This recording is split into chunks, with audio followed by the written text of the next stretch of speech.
breaking news SI নিযুক্তি কেলেংকাৰী মূল অভিযুক্ত এসপি সঞ্জিত কৃষ্ণৰ জামিন আবেদন নাকচ আদালতে আজি পুনৰ ন্যায়িক জিম্মালৈ প্ৰেৰণ কৰিলে সঞ্জিত কৃষ্ণ আৰু জয়দীপ বৰুৱাক ২৭ অক্টোবৰলৈ ন্যায়িক জিম্মাত প্ৰেৰণ সঞ্জিত কৃষ্ণক গুৱাহাটী কেন্দ্ৰীয় কাৰাগাৰ আৰু জয়দীপ বৰুৱাক মৰিগাঁও কাৰাগাৰলৈ প্ৰেৰণ কৰা হৈছে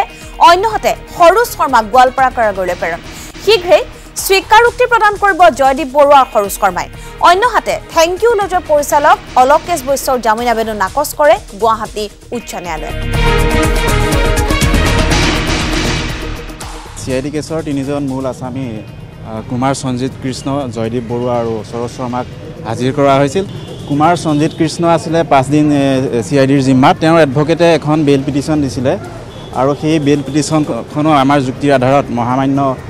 CJM ডি শইকীয়া আদালতে নাকচ কৰে আৰু তাৰ লগেই তেওঁৰ জেল যাত্ৰাৰ পথ প্ৰশস্ত হৈ পৰে আৰু তেখেতক 6 দিনৰ বাবে গুৱাহাটীৰ কেন্দ্ৰীয় কাৰাগাৰলৈ প্ৰেৰণ কৰিছে তেওঁৰ আকৌ 27 তাৰিখে প্ৰডাকশ্যন আছে আনহাতে সৰোজ শৰ্মাক এদিনৰ বাবে গোৱালপাৰাৰ আদালতলৈ প্ৰেৰণ কৰিছে জয়দীপ বৰুৱাকো 6 দিনৰ বাবে মৰিগাঁৱৰ কেন্দ্ৰীয় কাৰাগাৰলৈ প্ৰেৰণ কৰিছে আমি এতিয়া নেক্সট তেওঁৰ কাৰণে মানে কুমাৰ সঞ্জিত কৃষ্ণ তেওঁৰ কাৰণে আমি এতিয়া উচ্চ ন্যায়ালয়ত আমি জামিন আবেদন দাখিল কৰিম